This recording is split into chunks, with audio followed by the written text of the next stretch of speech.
So I'm pretty late on making this video, so I'm just gonna go all spoilers. If you haven't watched Daredevil season 3 yet and you somehow clicked on this video, don't watch this video until you watch it. It's pretty simple.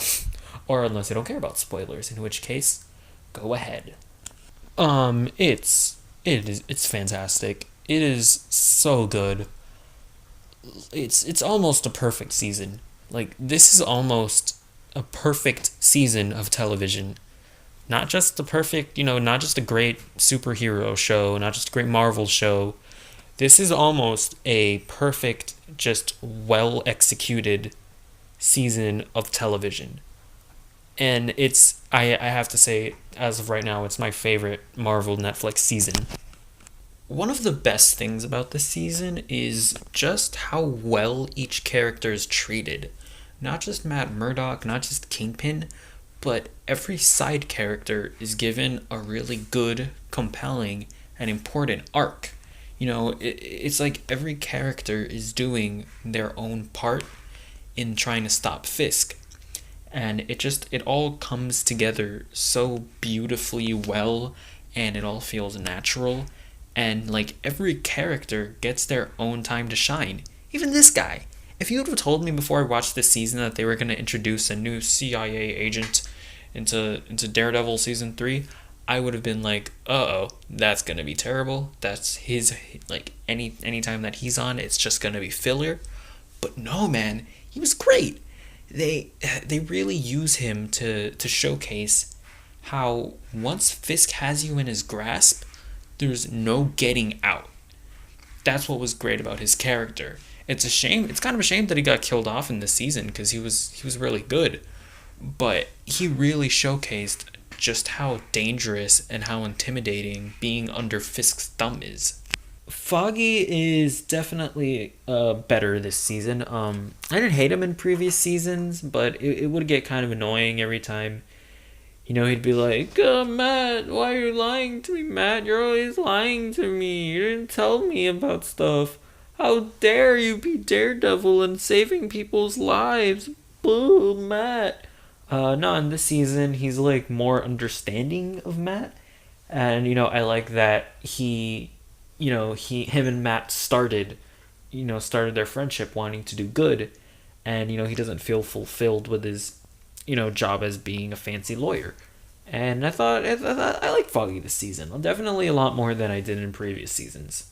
I still don't think the guy who plays him is a particularly great actor, and it's really highlighted when he has scenes, like really dramatic scenes with other people, because pretty much everyone else in this show is amazing, and he's just not that good. I don't know. It's fine though. It doesn't like bring down the show or anything. It's just I thought I'd mention it. And then you've got Karen, who's still Karen. She's still a reporter or journalist or whatever the fuck at the what is it, the Daily something? I think it's the Daily something, the newspaper that she works at. She's still good. I actually did really like how they brought back the fact that she killed Wesley, and I like this show because it things that characters do, they actually do have repercussions, and they don't just, yeah, she killed a guy, but it's fine because she's the good person. She's the good guy. She's gonna get away with it. I mean, she does get away with murder, but I like that they bring it up again, and it was a pretty important factor. And her whole, like, I think it was season 10 where it was basically the Karen Page background episode. That was like the one episode in this season that, it's not even that it was bad, because it was a pretty decent episode, but it just stopped the momentum of the show. It's like right when things are really getting good, they're like, oh yeah, let's look at Karen. She was doing drugs or whatever. And yeah, that's like that honestly, that's like my one major complaint about the season. But even though the episode, it should have been, that should have been like one of the first few episodes. You don't put that like at the climax of your story. But like, yeah, even though it was misplaced, it was still pretty good. But Karen, she's still good. Deborah Ann Wool, I think that's her name. Good, go keep on going, doing the things that you do. And then you have Bullseye, who is honestly a fantastic villain. He's both a physical threat to Daredevil, but also an incredibly sympathetic figure because you genuinely end up feeling sorry for him. And I'm not an expert on psychopathy, or because they do touch on mental health in this, and I don't know much about it, but from my very limited knowledge, it does feel like they handled it pretty well.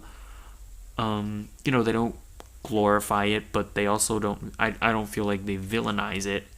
You could tell that he genuinely wanted to get better, and he was going to get better because after his psychiatrist died, he's been just on edge, and he'd found this girl. I don't remember her name, but he found this girl, and she was actually going to help him, and then Fisk just kills her, and that is very much the reason why he just decides that what's even the point anymore. He's just gonna go bad. Because, Fisk, he's puppet master. Everyone's just a pawn to him or whatever. All these, all these metaphors that you can make. But no, I thought that Bullseye was a fantastic villain. And also the fight scenes between him and Matt are fantastic as well.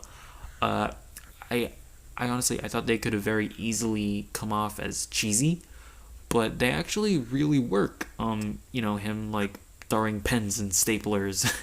It doesn't come off as goofy. It actually comes off as like deadly because he can kill you with virtually anything.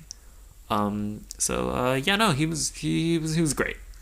Now let's talk about my boy Vincent. No, yeah, he's great. He's probably the best villain in the MCU, honestly.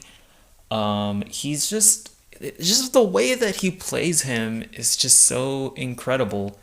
Like, and he's just as great as he was in the first two seasons.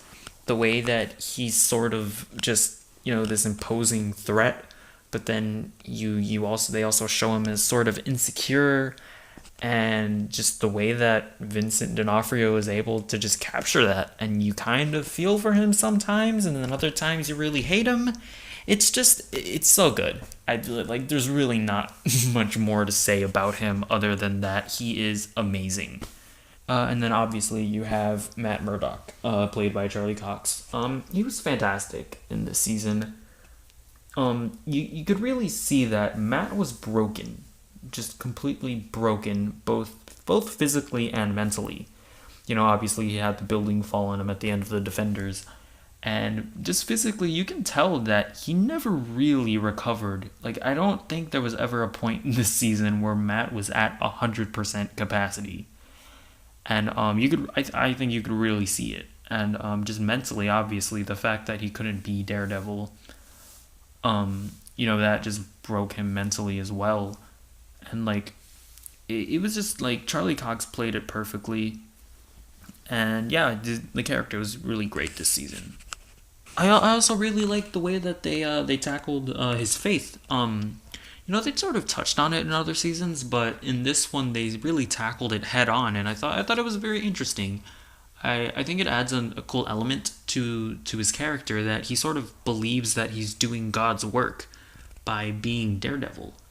And just seeing him sometimes be angry with God, and at the end of the series, like, sort of I guess come back to the light, or however you want to describe it. I don't know, I thought that was interesting, and I think it adds in a good element to the character, because again, like, they sort of touched on it in previous seasons, but I like that they didn't shy away from it at all in this season, and I thought that was cool. Yeah, and as always, the action in this season was great, just like the first two seasons. But yeah, I want to focus on that prison fight, because that was one of the most impressive, just choreographed sequences that I've ever seen in a movie or a TV show.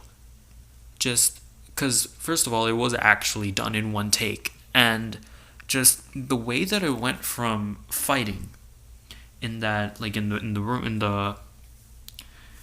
like the doctor's office, the way that it goes fighting from there and then transitions into a hallway, then transitions into this other room where there's actual, like, meaningful and impactful dialogue that is furthering the story, and then transitions to that, security guard having to escort Matt out of the prison. The fact that all of that was done in one take, I mean, it's incredible. I don't, it was insane. My jaw was dropped to the floor throughout that entire sequence. But yeah, and just the action overall was great. It's just, like, why couldn't Iron Fist be this good? I remember, like, I was thinking, like, when one of the first